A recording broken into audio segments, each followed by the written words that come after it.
Assalamualaikum warahmatullahi wabarakatuh.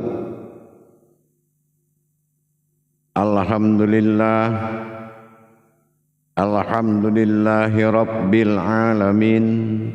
Assalatu wassalamu ala asrafil anbiya'i wal mursalin Sayyidina wa maulana Muhammadin. Ashhadu an la ilaha illallahul malikul haqqul mubin wa ashhadu anna Muhammadan abduhu wa rasuluhu was-sadiqul wa'dal amin. Allahumma salli wa sallim wa barik wa karim ahzanu nabil karim. Ihdinil lazi min jamalika wa innal lazi min jalalika wa innahu min kitabika wa tahirin wal mujahidina amma ba'du ibadullah. Bersyukur kita kepada Allah dengan mengucapkan alhamdulillahi rabbil alamin atas segala limpahan karunia, rahmah dan hidayahnya, serta dengan izinnya juga kita dapat menjalankan amanahnya, beramal dan beribadah dunia akhirat, zahir dan batin, tentunya dengan belajar menuntut ilmunya. Bersalam kita tidak akan pernah kita lupakan. Marilah sama-sama kita sampaikan kepada junjungan kita Nabi Allah Nabiul Akhirul Zaman Rasulullah Muhammad sallallahu alaihi wasallam. Atasnya kalimahnya kita kalamkan dengan membacakan Allahumma sholli ala Sayyidina Muhammad wa ala alihi Sayyidina Muhammad. Alhamdulillah bertemu lagi dengan saya, Guru Mursyid Syekh Nur Muhammad Buya Irwan Maulana Al-Khalidi, Pasaman, Sumatera Barat. Tentunya dalam rangka meningkatkan iman dan takwa kita kepada Allah, perlu kiranya kita bertolabul ilmi, menuntut ilmu, amal dan ibadah zahir batin dunia dan akhirat. Kenapa? Tanpa ilmu pengetahuan semua yang kita kerjakan tidak akan sampai kepada Allah. Faqulu min bi khairi ilmin ya'malu wa'mal lahu mardudatul la tuhabalu. Tidak akan sampai dan tidak akan dia terima. Dengan demikian, marilah sama-sama kita berbagi wawasan dan ilmu pengetahuan, semoga bermanfaat buat kita bersama. Tidak ada yang lebih, tidak ada kita yang kurang, semuanya adalah kekuatan semata dari Allah. Kebenaran milik Allah, segala kekilapan dan kesalahan sudah pasti berpihak kepada umat. Tetapi umat yang bermujahadah kepada Allah tidak adalah dosa baginya yang mencari keridhaan Tuhannya, insya Allah. Pada waktu dan kesempatan yang sangat kita muliakan ini, para jemaah kaum muslimin dan muslimat dimanapun berada, rahimakumullah, berbicara tentang perjuangan kepada Allah, memperjuangkan diri kepada Allah, atau kita sebut dengan mujahadah. Mujahadah itu berawal dari riyadhah, yaitu melatih diri, menghindari dari kefasikan, kemunafikan dan kefanatikan. Ini adalah dengan berriyadhah, dengan berlatih, dilatih. Karena riyadhah ini ada jalurnya. Riyadhah ini jalur mursyid.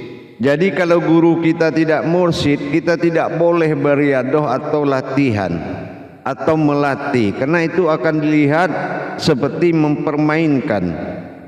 Karena semua sudah ada fikihnya, sudah ada ketentuan fikih. Jadi tidak boleh mempermainkan atau melatih suatu ilmu ibadah tanpa bimbingan seorang mursyid.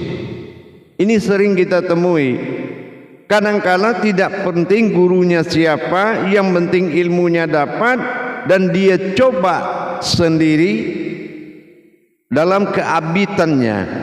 Dia coba sendiri. Nah, ini akhirnya apa? Tidak akan pernah terwujud apa yang dihijabkan, apa yang ingin dihijabkan di dalam melatih tadi.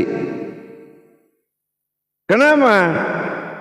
Yang diizinkan oleh Allah dalam masa riyadah mujahadah sampai pada masa mahabbah, sampai masa mukasyafah, mukabalah, itu semua di jalur mursyid. Jadi kalau kita mengamalkan ilmu yang berhubungan dengan ruhaniyah menuju wujudnya Allah dengan perjalanan rohani, harus memiliki mursyid. Hal-hal yang harus kita tahu, mursyid ini mukharabatal amarifatun. Jadi mursyid ini menjaga perjalanan ma'rifat dan menyampaikan ma'rifat kepada Allah. Jadi bukan hanya kita ambil ilmunya kita kerjakan sendiri, itu apalagi dia tidak mursyid. Nah, jadi kalau itu kita harus paham sekali ya, harus betul-betul mengerti. Jadi jangan nanti habis usianya untuk mengamalkan hal yang mubazir, yang dibatilkan oleh Allah. Menyampaikan pertama nih ya, mukharabatun al-marifatun, ini betul-betul menjaga ma'rifat, mengawasi ma'rifat muridnya atau saliknya. Yang kedua, mursyid ini harus melaksanakan suatu iktikaf terhadap ruhani muridnya. Nah, ini juga harus kita paham. Kalau dia tidak pernah beriktikaf terhadap ruhani muridnya kepada Allah, ini akan membuat perjalanan kemampuan jemaahnya ini akan di bawah kodrat ilmu yang diamalkan. Nah, ini juga wajib diketahui. Jadi bukan kita ingin mengambil suatu pemahaman tetapi tidak di bawah ikatan ruhaniyah antara salik dengan mursyid. Salik dengan mursyid adalah suatu ikatan ruhaniyah yang berjanji di hadapan Allah. Surat Al-Fat ayat 10. Sungguh dia berjanji di depan Allah. Kenapa? Mursyid ini pajangan Allah. Apapun yang engkau ucap dan engkau salamkan di atas ucapanmu, di atas telapak tanganmu yang bersalam, itu adalah tanganku, kata Allah. Perhatikan Al-Fat ayat 10. Jadi bukan kita di mana asal dapat kajian ma'rifat tiba-tiba sudah belajar lagi di sana. Belum lagi ke pelajaran ilmu ma'rifat ini larabaniyah fil Islam. Belajar ke mursyid tentang ma'rifat itu tidak boleh ada perantara kebendaan apapun kecuali tasbih. Tasbih ini kena ada 8118 di telapak tanganmu menandakan perwakilan zahir dan batinnya Allah. Jadi dengan demikian kita wajib mengenal jalur-jalur fa'alam annahu, ya, pengenalan keakuan Allah. Nah, yang kedua, la'duni ilma, pengetahuan hakikat ilmu itu turunnya dari mana, wajib kita harus ketahui. Bukan jalurnya jatuh ke dalam ilmu pemakoman dari akidah, dari iman. Tidak ada tauhid masuk dulu dia ke dalam iman, tetapi tauhid itu yang menggerakkan iman. Makanya ada kemampuan. Nah, jadi kita lihat jalurnya dulu. Nah, kita lihat lagi dengan gurunya. Apakah guru ini sudah kata Rasul salatul mikhrabi mu'min? Apakah salat gurunya sudah bisa mikhrab dalam salatnya? Bisa dia mikhrab dalam salatnya? Mikhrab dari zahir menuju ruhaninya, mikhrab dari alam berdiri ke alam qalbinya, dari mikhrab dari perbuatan af'al dan fi'ilnya. Semuanya harus kita dengarkan. Bukan kita mendengarkan kelebihan seorang guru bercerita dia dengan kekayaan pengalamannya. Kalau hanya kita duduk bercerita dan mendengar pengalamannya, dia semakin pintar berakal, kita semakin bodoh berakal. Karena berkah Allah tidak ada dalam sebuah hayat seperti itu. Berkah Allah adalah seorang guru yang mampu membedah rohani muridnya untuk dia perjalankan kepada Allah menjadi ruhaninya Allah, yaitu sebuah zat yang hidup. Itu baru benar gurunya. Jangan nanti kita terlena dengan surban, kepingin bersurban, kepingin meninggalkan amal buruk, masuk ke alam cerita. Sudah kita capek meninggalkan segala perbuatan jahat kita, amal-amal buruk kita. Tiba-tiba kita cuma pindah ke alam cerita, yang mana ceritanya tidak mengandung kekuatan dan melahirkan kekuatan dan menjadi yang kuat. Karena guru yang dicari adalah bukan guru yang hebat, tetapi guru yang bisa membuat kita hebat. Bukan guru yang pintar, tetapi guru yang bisa membuat kita pintar. Itu yang kita cari. Dan mencari guru harus diniatkan mencari Allah. Kenapa? Menemui orang bertemu dengan Allah. Mencari Allah tidak mungkin ketemu, tapi pasti ketemu dengan utusannya. Yang keempat, kita harus berniat yang kita cari adalah Amirul Mukmin kita, ahli diri kita, ahli ruhani kita. Hanya ada satu orang di dalam masa hidup kita. Nah, yang keempat, yang kelima, siapa guru itu sebetulnya?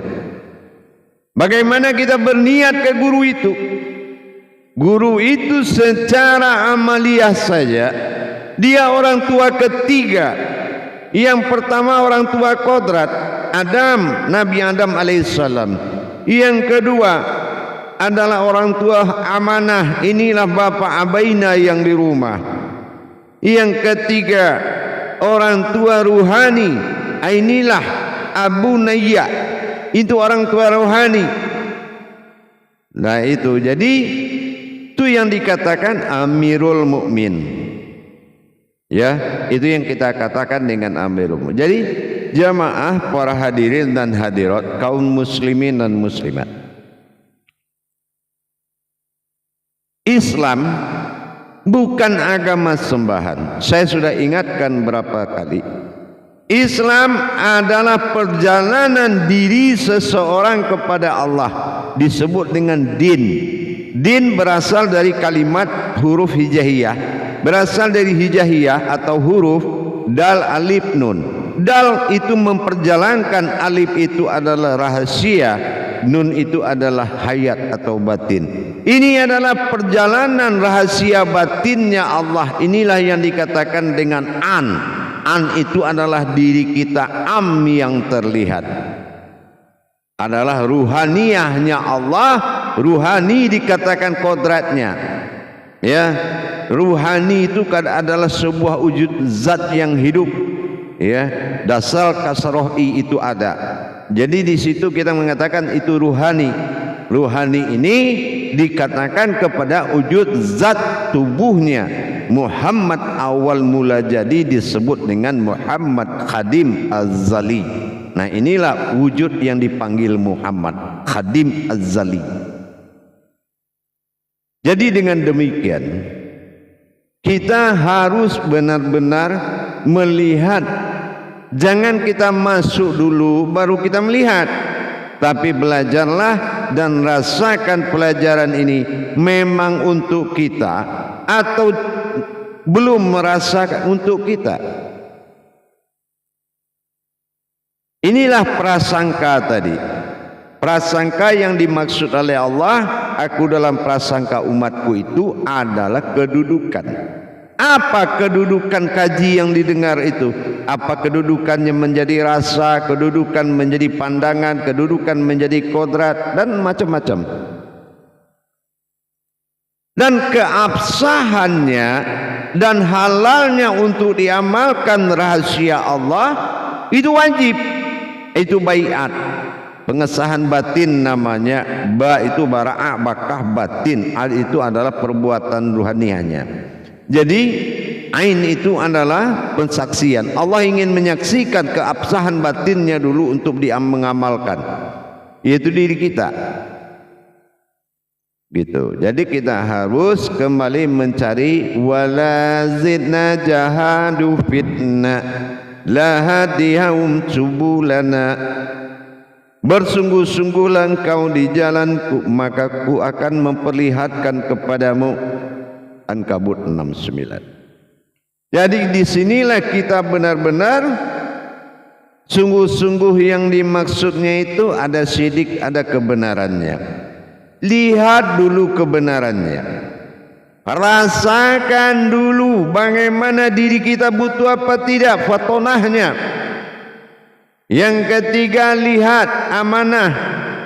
Apakah ilmu ini masih ada dalam pandangan, bisa tetap dalam pandangan? Apa kita termasuk sami'na wa ta'na, patuh dan taat, punya jiwa itu? Kalau masih punya jiwa patuh dan taat, memang tepat bagimu adalah guru. Tapi kalau jiwamu belum sami'na wa ta'na tentang apa ketetapan Allah yang akan disampaikan oleh seorang guru, makanya ini menjadi bukan sebuah syukur nikmat, tapi akan menjadi kufur nikmat. Kenapa? Kamu hanya seorang kontraktor hakikat, pencari ilmu, penguras dan perampas makrifat. Inilah dajjal keiblisan yang diturunkan ke bumi ini yang kita hindarkan. Belum apa-apa pengetahuan tentang Tuhan, sudah menjadikan ketentuan-ketentuan yang berhukum syara. Tidak boleh dengar musik, tidak boleh zaman Nabi ada ini, ada itu, ada ini, ada itu. Memang kamu lahir di zaman apa? Kamu sudah ada sebelum semuanya ada. Kenapa terikat dengan ketentuan-ketentuan nafsiyah itu?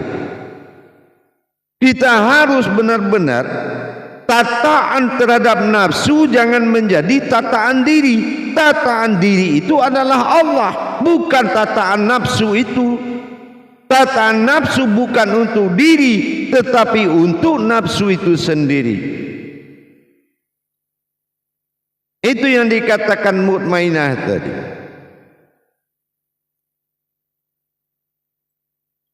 Nafsu yang tenang. Jadi dengan demikian, dengan kita berhati-hati dalam menetapkan seorang pemimpin ruhani kita, tentunya dengan mengetahui apa yang telah saya sampaikan. Selamatkan dirimu dalam kebenaran dulu sebelum kamu mendapatkan ilmunya.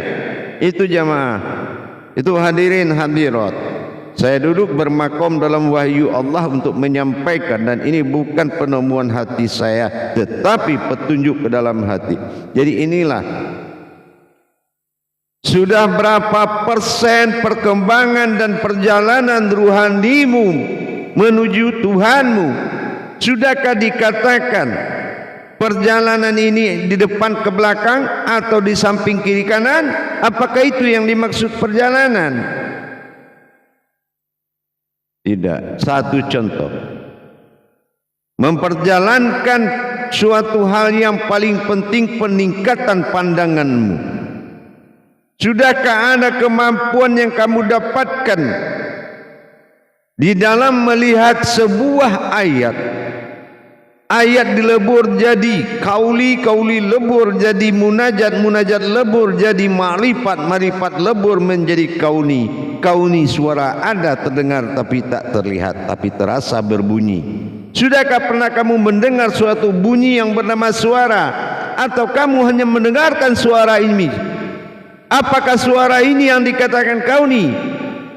Berarti lebih duluan mana suaramu daripada niatmu? Niat itu adalah bahasa kauni. Kauni itu adalah batinnya suara.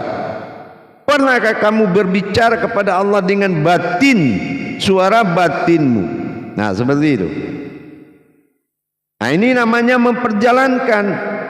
Jangan kita berikan kekayaan kepada orang yang belum mengerti harta. Artinya, jangan kata Rasul kamu kalungkan intan itu di lehernya onta. Artinya, jangan kamu berikan kepintaran kepada orang yang tidak kamu bukakan hatinya. Jangan kamu berikan kebisaan kepada orang yang kamu tidak bisa menjaga rohaninya. Ini penjerumusan. Ini akan terjerumus. Kenapa? Mengatasi akal masuk ke dalam iman, mengatasi iman masuk ke dalam ilmu, perlu tataan yang lebih sempurna. Bukan hanya mengumpulkan murid yang banyak, bukan juga murid mengumpulkan guru yang banyak, tapi kumpulkanlah kebenaran itu menjadi kekuatan bagimu untuk belajar dan memperjalankan rohani kita. Insya Allah, mudah-mudahan wawasan ini ada manfaatnya buat kita bersama. Paling tidak bagi yang sudah bisa, saya hanya mengingatkan. Tapi belum yang paham, yang belum mengerti, maka bersiap-siaplah. Berhati-hatilah di dalam perbuatan rohani. Karena dampak dari perbuatan rohani, kamu tidak memiliki daya upaya apapun untuk melawannya. Kalau datangnya kadar buruk murkanya Allah dalam perbuatan kajian-kajian yang menurutmu hanya untuk menghibur dirimu saja, tetapi bukan hiburan, tapi kodrat yang akan menentukan kemana dan di mana kamu. Barakallah ya Karim ya Rahman ya Rahim.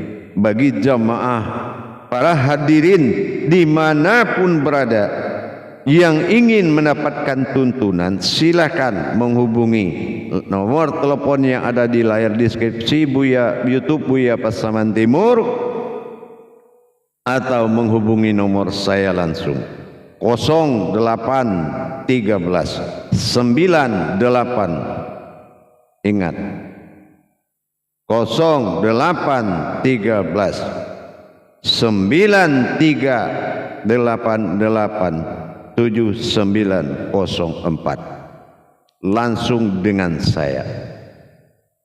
Sekali lagi saya harapkan kepada seluruh jamaah kaum muslimin dan muslimat, jangan paksakan dirimu untuk mencari bekal ruhanimu, tapi rasakanlah. Man lam yazud fa'alam yari. Rasakan. Orang yang pintar merasakan, dia akan tahu.